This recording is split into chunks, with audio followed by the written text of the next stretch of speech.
Hey there, friends. Thanks for checking in. Once again, we're with Mark Robinson. This is our second interview, and we want to talk about the importance of people getting involved in their community. He led the way with a four and a half minute speech that went viral because he got involved, and we see too many times, I think you'd agree with this, that people feel passionate about Second Amendment and freedom causes, but they don't necessarily do anything. And the fact that you made a choice to go to the city council, give a dynamic speech, you saw it get shared all over the place, millions and millions of views, and now you are very well known in the 2A community, and that's inspiring to the rest of us. In your eyes, what can average people do that doesn't involve sitting in front of their computer or their TV complaining? Well, I think I'm gonna start off by relaying a story. Okay. And a lot of people out there might know this story. But there's a famous photograph by a man named Joe Rosenthal. I believe that's his name. He won a Pulitzer Prize. He took the picture of the Marines raising the flag on Mount Suribachi. That's an iconic photo. And growing up as a child, I always thought that those men were raising that flag, celebrating a victory. That's what I thought. I thought, well, they obviously won a battle. They're raising that flag, celebrating a victory. What I didn't know is this. That was the beginning of the battle. Those men raised that flag at the top of Suribachi to say, hey, we're here. We're Americans. We're here. And not only are we here to win. Yeah. There was 30 some odd days left of that battle. And still, I think some 7,000 Marines would lose their lives fighting that battle. So I consider this city council speech not the end of the battle. It's just the beginning. Just like Donald Trump went in the White House, this is the beginning of the battle. We got a whole lot of fighting left to do to preserve our freedoms. We can see how our freedoms are under attack right now. The left is radicalizing more and more every day, trying to snatch our rights away. So we really need to take this serious and realize this is the beginning of the battle, not the end. And there's going to be a whole lot more fighting to do after this. I love the way you stated that, because I've taken a lot of training courses. And when you take a firearms training course, the idea of not winning that battle is out of the question. You are in it to win it. And that's why we carry a gun to begin with, to protect ourselves, our family, our loved ones, and our community. And when you draw that gun, you are in to win the battle. And if that means taking a shot here or there and still winning, then that's what it means. And I relate what you have going on to this, because the idea of losing is out of the question. That's absolutely right. And the idea of compromise is out of the question. That's absolutely right. And so what would you advise the person watching this right now? Well, I think more than anything, what I'd say is this. We have got to, as conservatives, we have got to start putting not just our money where our mouth is, we've got to start putting our behinds where our mouth is. Yeah. We have got to start getting out into the streets. And now, when I say get out to the streets, again, I mean lawfully. We don't need to be out here blocking traffic and throwing drinks in people's faces. Right. We need to be applying for permits to have rallies, and we need to be having peaceful protest, yes, as an address for our to have our grievances addressed, like it says in the Constitution. So we need to start getting out into the streets. We need to start being loud. We need to start being proud. We need to start being unashamed, and we need to start being unafraid.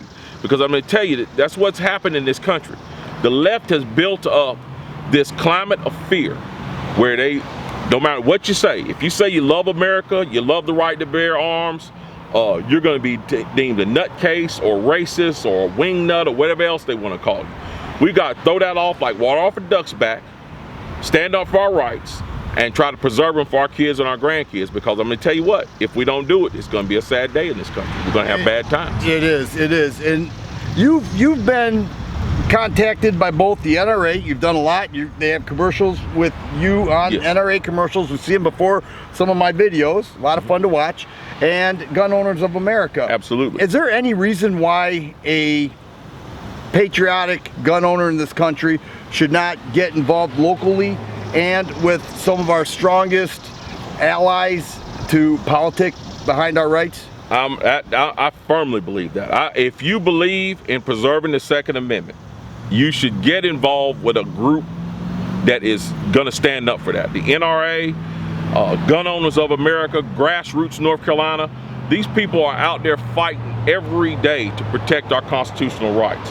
And I encourage everybody, whether you own a firearm or not, to join one of these organizations, because I'm going to tell you what, people ask me all the time, they say, well, you know, you didn't even own a gun when this happened. Why does it make such a big deal to you?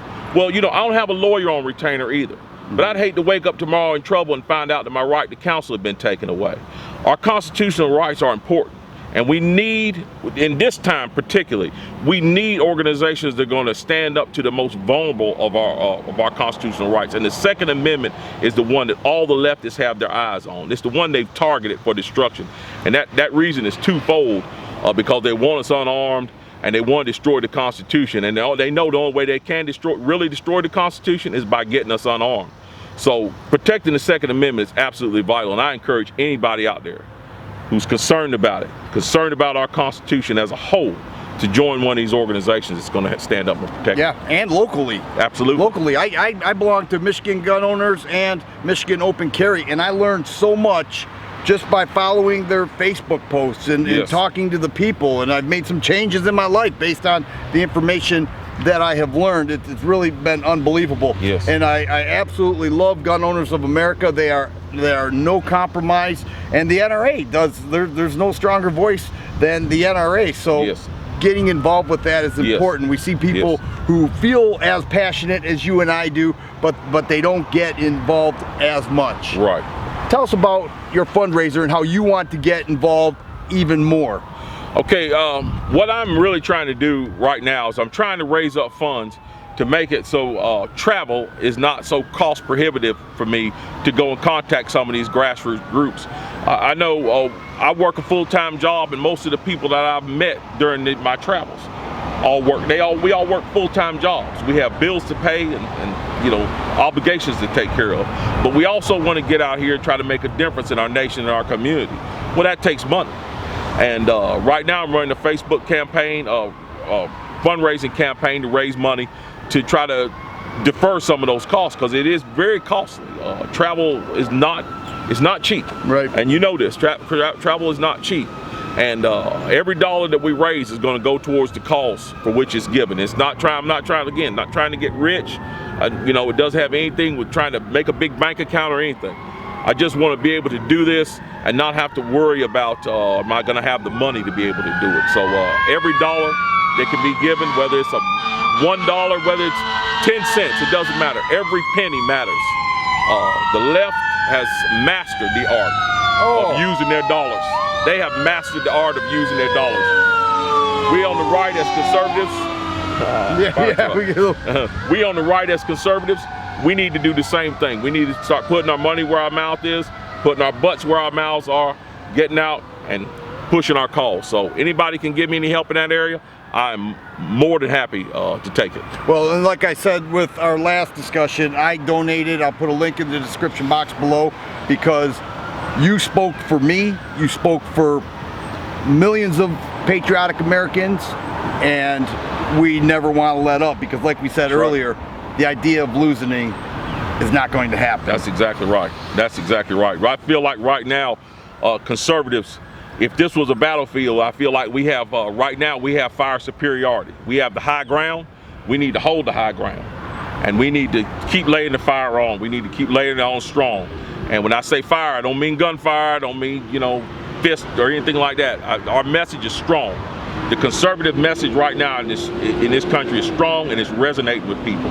We need to keep our foot on the gas, and we need to keep driving forward and keep bringing people over to our side in droves, because I can see it happening on social media, and I can see it happening in person as well.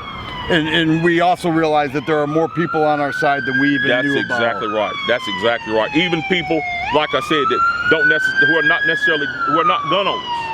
I've met several people who are not gun owners that say, I never plan on buying a gun, but I plan on fighting for the Second Amendment, because they realize how important our civilian arsenal is. Yeah. And when I hear that, that's just a great thing. I love to hear that. That's great. Well, I appreciate what you are doing and what you're going to do in the future on behalf of all of us. Yes, yes. Thank you. Great job, buddy. Thank you. Thanks. All right. I appreciate you watching, and you guys be safe.